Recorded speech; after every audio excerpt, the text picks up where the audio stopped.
नमस्कार, CSK news में आपका स्वागत है। तो दोस्तों आज हो गया 18 जुलाई, जो फटाफट ब्रेकिंग न्यूज निकल के आ रही है, एक एक करके जानेंगे। दोस्तों बड़ी खबर निकल के आ रही है, आपको बता दें फिलहाल तालिबान की मदद को भारत पाकिस्तान ने 10,000 जिहादी अफगानिस्तान भेज दिए हैं। भारत चीन के सामने ही इमरान खान पर बरसे अफगानिस्तान के राष्ट्रपति।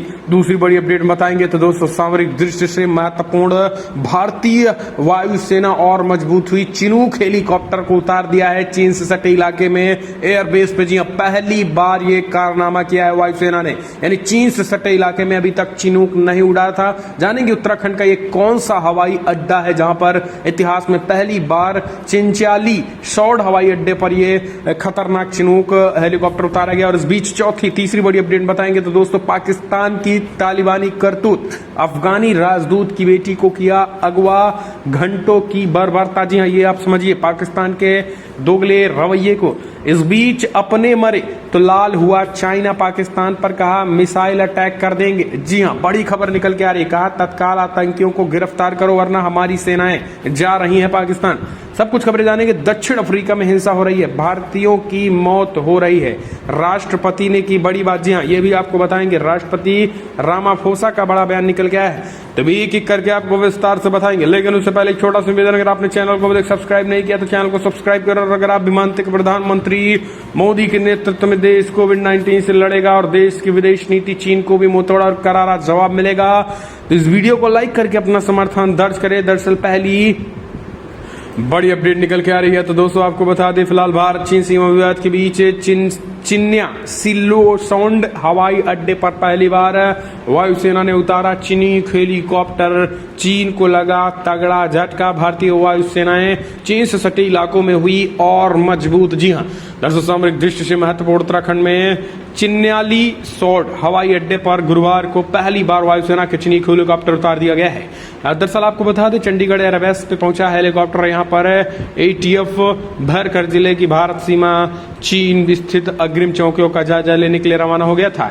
इसके साथ ही आपको बता दें कि जिन इलाकों में ये चिनूक को उतारा गया है, ये अपने आप में सामरिक दृष्टि से बहुत महत्वपूर्ण और खास करके भारत और चाइना की टकराहट के बीच ये हवाई अड्डा बहुत काम करेगा, खास करके सैनिकों को लेकर। लेकिन अभी तक कभी भी इस पर खास करके सैनिकों की आवाजाही नहीं हुई थी। अभी तक ये चालू तो था लेकिन सैनिक कभी भी इस पे आए नहीं थे। लेकिन अब खतरनाक चिनूक हेलीकॉप्टर जब से इस पे उतारा गया है, तब से एक बात तो क्लियर है कि यानी इस इलाकों तक भी हम उन हथियारों को सीधा चीन से सटाकर खड़ा कर सकते हैं जिन चीजों को अभी तक इन इलाकों में पहुंच नहीं हो पाती। दरअसल पहाड़ी इलाका है, दुर्गम इलाका है, लेकिन यहाँ पे चिनूक हेलीकॉप्टर का आना मतलब जितने भी खतरनाक इक्विपमेंट भारतीय सेना में जुड़े हैं वो सब एक झटके में यहाँ आ जाना है। चाहे फिर वो दोस्तों चाहे कि कोई भी खतरनाक हथियार हो, अब चिनूक हेलीकॉप्टर के जरिए, उन सारे हेलीकॉप्टर के जरिए खतरनाक चीन के इस इलाकों में लगाया जा सकता है। तो ये अपने आप में बहुत महत्वपूर्ण है क्योंकि भारी भरकम जो हथियार हैं तो वो अब चीन से सटे इलाकों में चिनूक हेलीकॉप्टर के जरिए लाया जा सकता है। ये भारत की एक तरीके से बड़ी जीत के तौर पर देखा जा रहा है। अगली अपडेट लेते हैं तो दोस्तों अफगानिस्तान सेना को हथियार दे रहा है भारत। तालिबान बोला हमसे बातचीत से पहले निष्पक्षता साबित करो। दरअसल अफगानिस्तान से अमेरिकी सेना की वापसी के बाद देश के अधिकतर हिस्सों पर कब्जा कर चुके तालिबान का रवैया भारत को लेकर काफी आक्रामक दिख रहा है। तालिबान के प्रवक्ता सुहेल शाहीन ने दावा किया है कि भारत अफगान सेना को हथियार दे रहा है। इतना ही नहीं, तालिबान ने बातचीत की पहल से पहले भारत को अपनी निष्पक्षता साबित करने के लिए भी कहा गया है। इस बीच आपको बता दें कि फॉरेन पॉलिसी मैगजीन से बातचीत में सुहेल शाहीन ने कहा है कि अगर भारत तालिबान के साथ बातचीत करना चाहता है तो उसे पहले अपनी निष्पक्षता साबित करनी होगी। सुहेल हाल ही में रूस में आयोजित शांति वार्ता को खत्म करते कतर की राजधानी दोहा स्थित तालिबान के राजनीतिक मुख्यालय लौटे। इस दौरान तालिबान ने रूस की चिंताओं पर अपनी सफाई दी है। तालिबान ने रूस से वादा किया है कि वो पूर्व सोवियत देश तजाकिस्तान, तुर्कमेनिस्तान और अफगानिस्तान, उज्बेकिस्तान की सीमाओं पर शांति बनाए रखेगा। इसके साथ ही तालिबान ने कहा है कि हमें अपने कमांडरों की रिपोर्ट मिली है कि भारत दूसरे पक्ष को हथियार मुहैया करा रहा है। आखिर ये कैसे संभव है? वे तालिबान बात करना चाहते हैं लेकिन व्यावहारिक रूप से वे काबुल को हथियार और ड्रोन सब कुछ उपलब्ध करा रहे हैं। ये विरोधाभासी है। दरअसल आपको बता दें कि अफगानिस्तान लगातार भारत सरकार से मांग कर रहा था कि जल्द से जल्द हमें हथियारों की खेप मुहैया कराई जाए या फिर हमें खास करके भारतीय सेनाएं हमारे अफगानिस्तान में आए तालिबान से लड़े। लेकिन भारत सरकार ने स्पष्ट कर दिया कि सेनाएं तो नहीं लड़ सकती, सेनाएं नहीं जा सकती हैं किसी भी देश में, लेकिन हम अपने हथियारों को मुहैया करा सकते हैं और आपको प्रशिक्षण भी इसका दे सकते हैं। और इसी के बाद से प्रशिक्षण देने के बाद को लेकर अब तालिबान पूरी तरीके से भारत को घेरना चाहता है। अगली अपडेट लेते हैं तो दोस्तों, पाकिस्तान की तालिबानी करतूत, अफगानिस्तान के राजदूत की बेटी को किया अगवा, घंटों बर्बाद। जी हां, पाकिस्तान भले ही लाख दावे कर ले, लेकिन वहां के हालात ऐसे हैं कि कोई भी सुरक्षित महसूस नहीं कर सकता। शनिवार को पाकिस्तान की तालिबानी करतूत सामने आई है और यहां अफगानिस्तान के राजदूत नजीबुल्लाह अली लिखिल की बेटी सिलसिला का अपहरण करने के बाद उनके साथ बर्बरता की गई। हालांकि अपहरण के कुछ घंटे बाद उन्हें छोड़ दिया गया है, लेकिन शनिवार को कुछ ये मामले सामने आए हैं। बताया जाता है कि फिलहाल छोड़ने से पहले अपहरणकर्ताओं ने टॉर्चर भी किया। अफगानिस्तान के टोलो न्यूज ने इसकी जानकारी दी और इस अपहरण के पीछे कौन ग्रुप है इस बारे में भी कोई जानकारी सामने नहीं आई है। अफगानिस्तानी विदेश मंत्रालय के सामने की मामले की जानकारी देते हुए बताया है कि 16 जुलाई को अफगानी राजदूत की बेटी सिलसिला कहीं से अपने घर वापस लौट रही थी और इसी दौरान कुछ लोगों ने उनका अपहरण कर लिया था। अपहरण के बाद उसे कुछ घंटों तक बंधक बनाकर रखा गया और इस दौरान उनके साथ बर्बरता भी की गई। मंत्रालय के मुताबिक अपहरणकर्ताओं के चंगुल से छूटने के बाद सिलसिला को हॉस्पिटल ले जाया गया था। अगली अपडेट लेते हैं तो दोस्तों, बड़ी खबर निकल के आ रही है। आपको बता दें, अपने मरे तो पाकिस्तान, आतंकवाद पर चीन हो चुका लाल। ड्रैगन बोला नहीं मार सकते आतंकियों को, तो हमारे सैनिकों और मिसाइल तैयार है पूरी तरीके से। फिर से चाइना ने अलर्ट किया है पाकिस्तान को। जी, हमने आपको कल ही बताया था कि कैसे पाकिस्तान में जहां चीनियों पर हमले हुए, अटैक हुए और चीनी मारे गए, उसके बाद से चीन पूरी तरीके से लाल है। अब चीन को लग रहा है कि पाकिस्तान में आतंकवादी हैं और अब इस घटना को उसने मान लिया ये एक आतंकवादी घटना है और इस पर पाकिस्तान कड़ी कार्रवाई करे। और अगर पाकिस्तान कड़ी कार्रवाई नहीं करता है तो हम इसके लिए प्रतिबद्ध हैं और हम इसके खिलाफ कड़ी कार्रवाई करेंगे। ये चीन का विदेश मंत्रालय कह रहा है पाकिस्तान को। उनका कहना है कि हमारी मिसाइलें तैयार हैं, हमारी सेनाएं तैयार हैं। अगर पाकिस्तान उन आतंकियों को खत्म नहीं करता है जिन्होंने चीनी नागरिकों की हत्या की है, तो ऐसे में भारत पूरी तरीके से, चीन भी अब उन ऐसे लोगों के खिलाफ कड़ी कार्रवाई करेगा। सबसे बड़ा सवाल ये उठता है कि क्या चीन महोदय आपको आज पाकिस्तान में आतंकवादी दिखने लगे हैं? इसके पहले जब तमाम लोगों पर अटैक हुए तो आपने अभी तक कोई कार्रवाई क्यों नहीं की? इस तरीके से चीन को लेकर ये बड़ी बात है। अगली अपडेट ले लेते हैं तो दोस्तों, दक्षिण अफ्रीका में हिंसा, राष्ट्रपति रामाफोसा बोले तनाव कम करने के लिए डरबन रवाना हुए मंत्री। जी दरअसल आपको बता दें, भारत के विदेश मंत्री एस जयशंकर के दक्षिणी अफ्रीकी समकक्ष नलेंदी पंडोर के साथ मीटिंग और देश में व्यापक हिंसा और दंगे पर चिंता व्यक्त करने के कुछ ही दिनों बाद अब राष्ट्रपति सिरिल रामाफोसा ने बड़ा बयान दे दिया।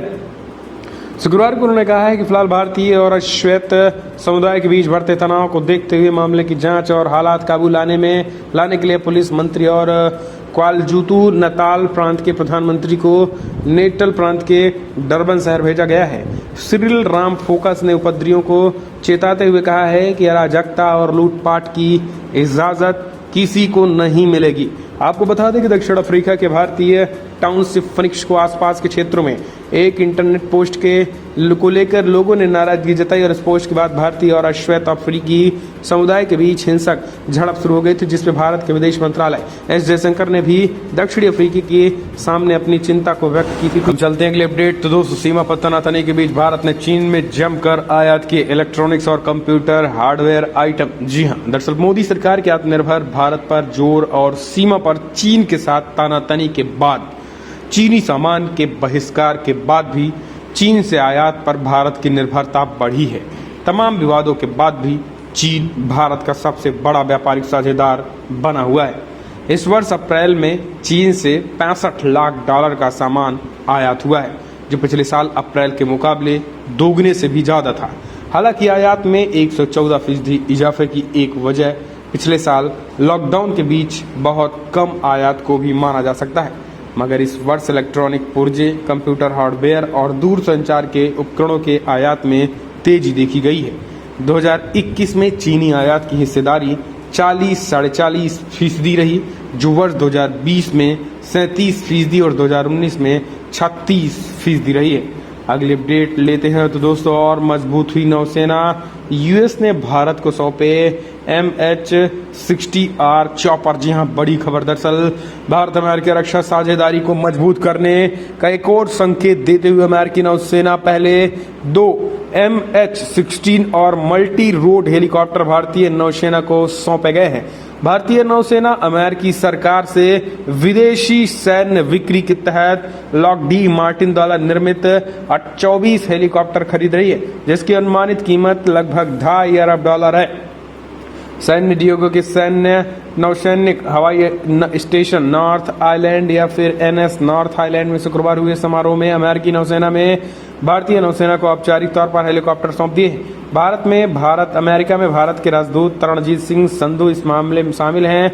उन्होंने इस मौके पर कहा है कि सभी मौसमों में काम करने वाले मल्टी रोल हेलीकॉप्टरों का बेड़े में शामिल होना भारत और अमेरिका द्विपक्षीय रक्षा संबंधों में महत्वपूर्ण कदम है। उन्होंने ट्वीट किया कि भारत अमेरिका की दोस्ती नई ऊंचाइयां छू रही हैं। तो ये अपने आप में एक अच्छी खबर और खतरनाक हथियार भारत को मिल रहा है। अगली अपडेट, यूपी चुनाव से पहले एक्टिव मोड में संघ बीजेपी नेताओं के साथ लखनऊ में बैठक करेंगे, दत्तात्रेय होस बोले।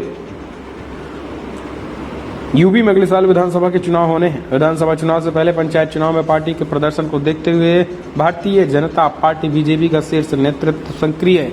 अब राष्ट्रीय स्वयंसेवक संघ भी एक्टिव मोड में नजर आ रहे हैं। संघ के पदाधिकारी यूपी चुनाव को लेकर लखनऊ में बीजेपी के पदाधिकारियों और अन्य आनुषंगिक संगठनों के प्रतिनिधियों के साथ बैठक करेंगे।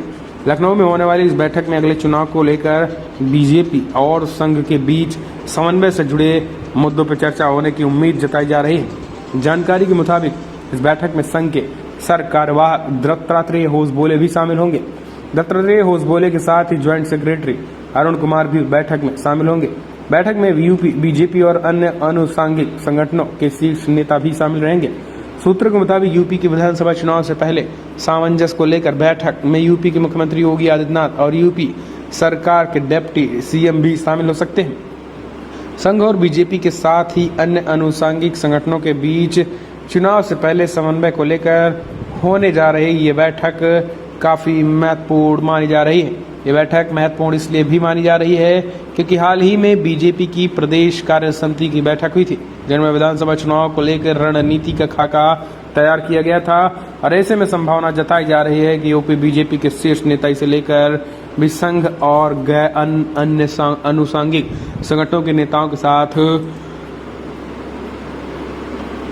चर्चा करेंगे। अगली अपडेट, कर्नाटका में नेतृत्व परिवर्तन के अटकले बीजेपी चीफ रक्षा मंत्री से मिले CM येदियुरप्पा, बाद में बेटे पोते के साथ चखा इडली वड़ा का स्वाद। कर्नाटका के मुख्यमंत्री VS येदियुरप्पा ने इस्तीफे की पेशकश करने संबंधी अटकलों को शनिवार को ये कहते हुए खारिज कर दिया कि इनमें कोई सच्चाई नहीं, बल्कि बीजेपी की शीर्ष नेतृत्व ने उन्हें दक्षिणी राज्य में पार्टी को मजबूत करने और चुनाव में फिर सत्ता में लाने को कहा है। येदियुरप्पा ने बीजेपी अध्यक्ष JP नड्डा से मुलाकात के बाद पत्रकारों से बातचीत में ये दावा किया है और उन्होंने कहा कि राज्य में पार्टी की स्थिति और मजबूत करने को लेकर बातचीत हुई है। उन्होंने यानी नड्डा कर्नाटका की सत्ता में बीजेपी की वापसी पर विशेष जोर दिया है। आपको बता दें कि कर्नाटका JP नड्डा, रक्षा मंत्री राजनाथ सिंह तमाम तरीके की सुगबुगाहट लग रही थी कि भारतीय जनता पार्टी कर्नाटका में मुख्यमंत्री के चेहरे को बदल सकती है। हालांकि ऐसा होता दिखाई नहीं दे रहा है। अब एक रिपोर्ट के सामने माना जा रहा है कि आने वाले समय में कुछ अभी इस सत्ता परिवर्तन में समय लगेगा।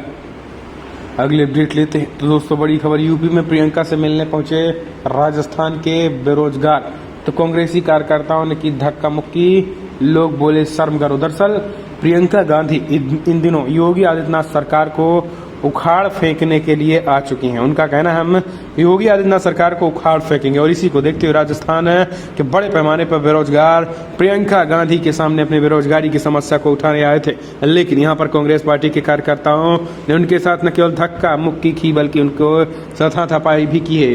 जिसके बाद सोशल मीडिया पर अब उन युवाओं की तस्वीरें वायरल हो रही है और धक्का मुक्की के बाद जिस तरीके से उनको चोटें आई हैं, खास करके राजस्थान से आए बेरोजगार युवाओं को, उसको लेकर प्रियंका गांधी घिरती नजर आ रही हैं और एक तरीके से अब बीजेपी ने उन पर जमकर हमला बोलना शुरू कर दिया है।